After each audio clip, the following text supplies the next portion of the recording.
আসসালামু আলাইকুম আমার প্রিয় বন্ধুরা, যে যেখানে আছেন সবাইকে সকালের শুভেচ্ছা, অভিনন্দন। আমরা এই সাত সকালে আসলাম মাঠ পরিদর্শনে। এই মাঠ যখন চারিদিকে ইরি ধান বপন করা হয়ে গেছে, তো আমরা দেখতে পেলাম মাঝখানে একটা বই, সেখানে ক্ষেত, সে ক্ষেতে সরিষা ভাঙছে কৃষকরা। তো আমরা ঘুরে ঘুরে দেখলাম এবং আপনাদের দেখানোর চেষ্টা করছি যে এই যে কৃষকরা এই যে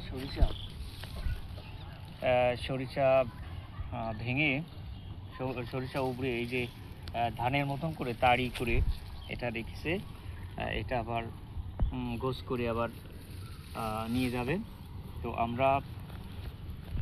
আমরা একটু ঘুরে ঘুরে দেখাই যে কৃষকরা কত সুন্দর নান্দনিক কায়দায় মোটামুটি সরিষা ভেঙে সারিবদ্ধভাবে রেখে গেছে। তো এটা আজকে যে সরিষাটা আজকে দেখছেন, এই একদিনে হয় নাই। এই সরিষাটার বয়স হচ্ছে 80 দিন।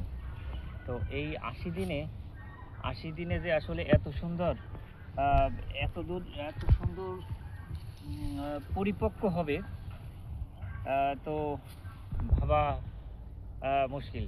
তো ইতিমধ্যে আমাদের উপজেলা প্রশাসনের যে আমাদের কৃষি কর্মকর্তা এসছে, পরিদর্শন করছে। উনি দেখে খুবই মুগ্ধ হয়েছে এবং উনি আমাদের বলেছে যে আমেরিকার থেকে যে ভাই এই এই যে কৃষকদের উদ্বুদ্ধ করার জন্য যে উদ্যোগ নিয়েছে, তো এটা আসলে প্রশংসনীয়।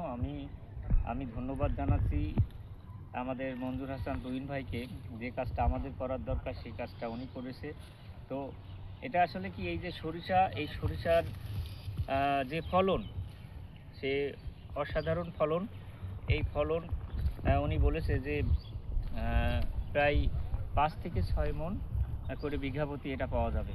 তো এর তেল যেমন একটা ব্যাপার, তেমনি আপনার এই যে এর যে ফলনের দিক থেকে আমরা অনেক বেশি পাবো, একটা ব্যাপার। আর একটা ব্যাপার হচ্ছে যে দেখেন, মাঠ চারিদিকে পুরো ধান লাগানো হয়ে গেছে। 1 সপ্তাহের ব্যবধান, মানে আমাদের সরিষার কারণে সরিষার ক্ষেতটা নেওয়ার জন্য আমাদের হয়তো 1 সপ্তাহ লেট হয়েছে। তো 1 সপ্তাহ লেট হলেও যে আজকে আমরা যে একটা আমরা ক্ষেত, অর্থাৎ আমাদের যে সরিষার আবাদটা যে আমরা নিতে পারছি, এতে যে কৃষক যে কত লাভবান হবে, সবাই যদি করে তাহলে আমরা বিশেষ করে আমরা অনেক সুবিধা পাবো। আমরা এখানে একজন কৃষক আছে, এখানে আমাদের আলম ভাই। আমরা আলম ভাইয়ের কাছে যাচ্ছি। আলম ভাই, আপনি সংক্ষেপে দু একটা কথা যদি বলেন যে আসলে কৃষকরা সবাই মিলে যদি করে তাহলে কেমন লাভবান হবে?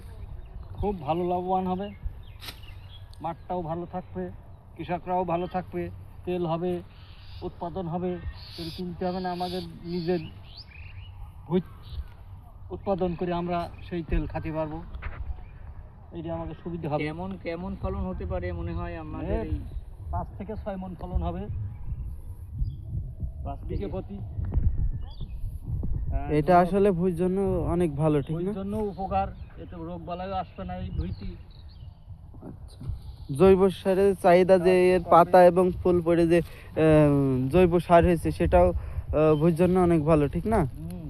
সর্বদিকটা ভালো। আচ্ছা, এখানে ধন্যবাদ আপনাকে। আমরা আর একজন কৃষক, ওনার কাছে যাচ্ছি। আসসালামু আলাইকুম ভাইজান, আসসালামু আলাইকুম। আসসালাম। ভালো আছেন? কেমন আছেন? আলহামদুলিল্লাহ ভালো আছি। সরষা কাটছেন? কাটছে। কেমন হয়েছে? এটা ফলন খুব ভালোই হবে। ভালোই হবে। বিঘে প্রতি কতটুক করে হতে পারে? 5 মণ তো হবেই। আর এই যে চারি কোলে ধান লাগানো হয়ে গেছে, তা এটা লেট হয়নি? না, এই ধান আরো ভালো হবে। এই ধান আরো ভালো হবে? এই ধান ও ধান থেকে এই ধান আরো ভালো। ও আচ্ছা। সব দিনকার এখনো পুরো ভুঁই লাগাচ্ছে। হ্যাঁ, তোমার এদিকে এখনো আমাদের পুরো ভুঁই এখানে। আচ্ছা, দেখি ওই পাশে কিছু কৃষক সরিষা কাটছে তাদের মনের ভাব আসলে কথাটা কি দেখা যাক। আসসালামু আলাইকুম, সালাম।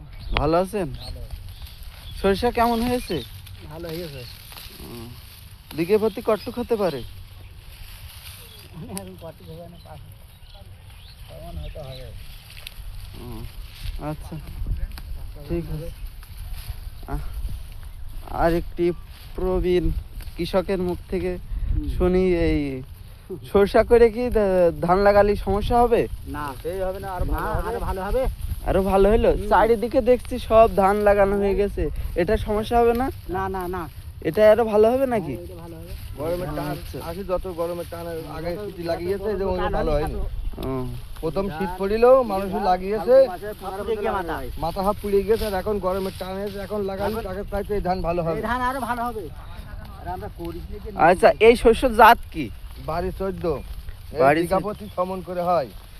বিঘা প্রতি 6 মণ করে হয়। আচ্ছা, আপনারাও লাগাতে পারেন। দেখেন, একটি কৃষক একটানা 4 বিঘে সরষা লাগাইছে, অফুরন্ত ফলন। দেখতেই পাচ্ছেন, খুব সুন্দর একটি গাছে, এবং এখানে জোনের তেমন একটাই সেচ দিতে হয়েছে, এবং একটি জোনও লাগেনি, 2টা সার। এটা চাষের আসলে বিবরণটা যদি দিতেন। এখন প্রথমে চাষ দিয়ে রুটার মেরে মাটিটা ভালো করে এবার আপনার সার বুনে দিতে হবে। ইরোয়া টিএসপি জিপসি, মেন হচ্ছে এর জিপসি দিতে হবে, আর থিয়েপনা ফোয়াডান দিয়ে একসাথে মিশিয়ে ভুঁইতে বুনে দিতে হবে। জিপসিরা ওই যে প্যাকেট জিপসি আছে, ওই জিপসি আচ্ছা ঠিক আছে। দিলি মনে করেন যে এবার বেসই বুনে বেসই দিয়ে এবার কিছুদিন পরে তারা বেরিয়ে গেলি একটাই সেচ লাগবে, একটা সেচ হলি আর সেচ দেওয়া লাগবে না। আর বেশি সেচ দিলি শস্য পাকবে না, শস্য ওইভাবেই থাকবে, দানা ছোট হয়ে যাবে। আচ্ছা দেখুন, এই যে একটি বই সকাল থেকেই শেষ হলো, সব করতে হবে এখানে, সব তুলতে হবে। তুলে ওই পাশে টং বানানো হয়েছে, ওই টঙে করেই এখানে চকি দেওয়া হবে। আর ওই জায়গায় ভ্যান যে রয়েছে তার পিছনে জায়গাটায় আপনার রাখা হবে সরষা। দেখুন কত সুন্দর ফলন, ফলনের কোনো তুলনা হয় না। আচ্ছা, সবাই ভালো থাকবেন, সুস্থ থাকবেন। আলহামদুলিল্লাহ।